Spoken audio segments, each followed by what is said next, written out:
بسم اللہ الرحمن الرحیم انما المؤمنون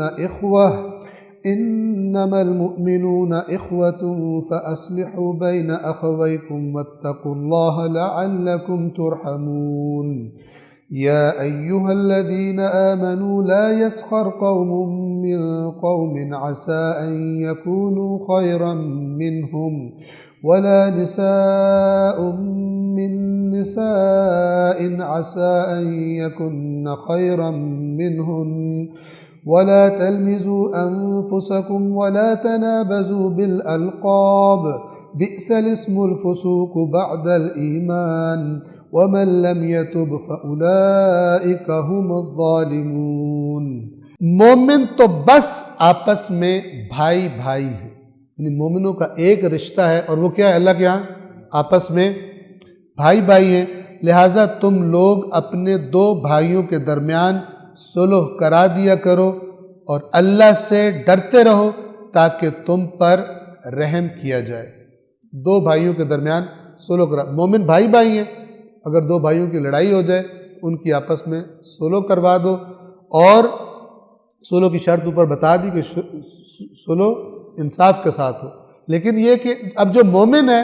وہ صلح ہی کا سوچے گا،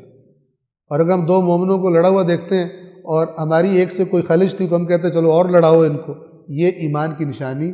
ہرگز بھی نہیں ہے۔ آیت نمبر 10 یہاں پر تمام ہوتی ہے، ایک آیت اور ہم پڑھ لیتے ہیں، ترجمہ انشاءاللہ پھر کل جاری رکھیں گے۔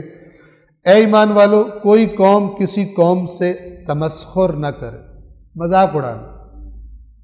ٹھیک ہے، کسی بھی چیز کا بطور قوم اس کا مذاق اڑانا، اس کے جوکس کرنا، اس کے لطیفے کرنا، ٹھیک ہے، یہ اللہ نے منع کر دیا۔ یہ قبیلے تھے مسلمانوں، جو مسلمان ہوئے تھے، مختلف قبائل سے ان کا تعلق تھا اور آپس میں ان کی پرانی دشمنیاں تھیں۔ یہ جو مذاق اڑانا ہے یہ دشمنی اور بڑھاتا ہے، دوسرے کا مذاق اڑانا وہ دشمنی بڑھا دیتا ہے، اور یہ ہم نے ایسی جگہ پر، ایسے ہاسٹلز میں کہ جہاں پر مختلف قومیں، مثلا پٹھان ہیں، پنجابی ہیں، سندھی ہیں، بلوچ اکٹھے رہ رہے ہیں، وہاں پر ہم نے اس کا تجربہ کیا ہے کہ جب ایک قوم کو ٹارگٹ کیا جاتا ہے تو ان کو پھر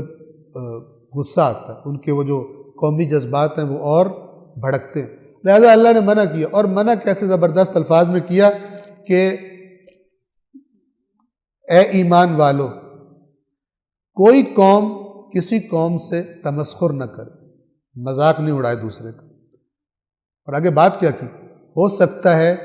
وہ لوگ ان سے بہتر ہو، جو مذاق، اب کوئی یہ نہ کہے میں جس کا مذاق ہوتا ہوں وہ ہیں ہی بڑے گندے، نہ، اللہ کہہ رہے تم فیصلہ نہیں کرو، تم نے نہیں کرنا، تمہیں کیا پتا وہ تم سے بہتر ہو۔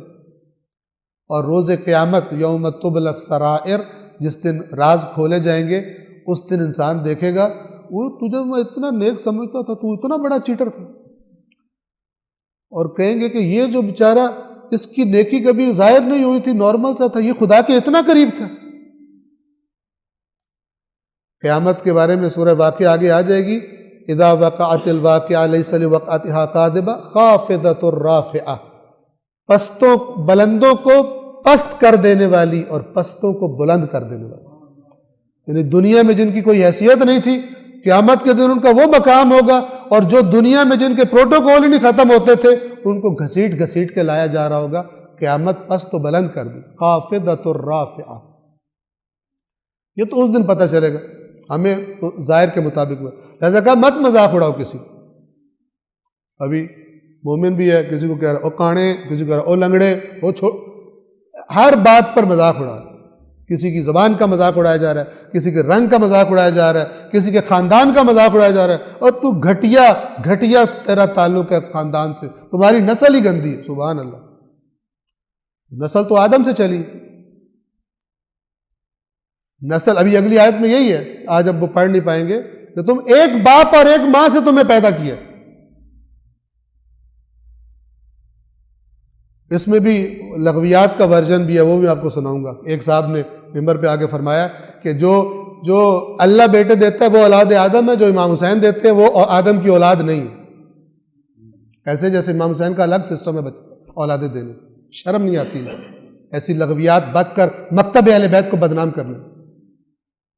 شرم نہیں آتی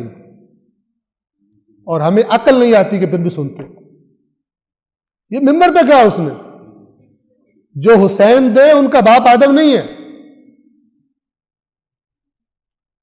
اور پھر وہ جھوٹ امام حسین پر بہتان بھی باندھا ہوا ہے کہ قیامت کے دن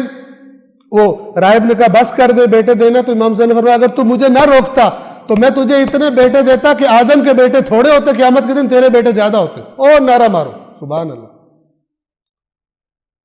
اس قدر لغویات، اس قدر بےہودگی، اللہ کا مقابلہ ہو رہا ہے، بہتان باندھے جا رہے ہیں. اللہ تعالیٰ توبہ اور استغفار کرنے کی توفیق عطا فرمائے. پروردگار بحق محمد و آل محمد قرآن کریم اور محمد و آل محمد کی تعلیمات کہ جو فراموش کر دی گئی ہیں اور کتابوں کی زینت بن کے رہ گئی ہیں، پروردگارہ ہمیں انہیں خود دیکھنے کی، پڑھنے کی اور حقیقتوں سے آشنا ہونے کی توفیق عطا فرمائے. پروردگارہ جسے تو معرفت کہتا ہے، پروردگار وہ معرفت اپنے دین کی ہمیں عطا فرما. تیری ان برگزیدہ ہستیوں کی جو حقیقی معرفت ہے ہمیں وہ معرفت عطا فرما. جھوٹ سے اور ان پر بہتان سے اور کفر سے اور لغویات سے اور شرکیات سے بچنے کی ہم سب کو توفیق عطا فرما. اللہم صلی علی محمد و آل محمد وعجل فرجہ. صدق اللہ العلی العظیم.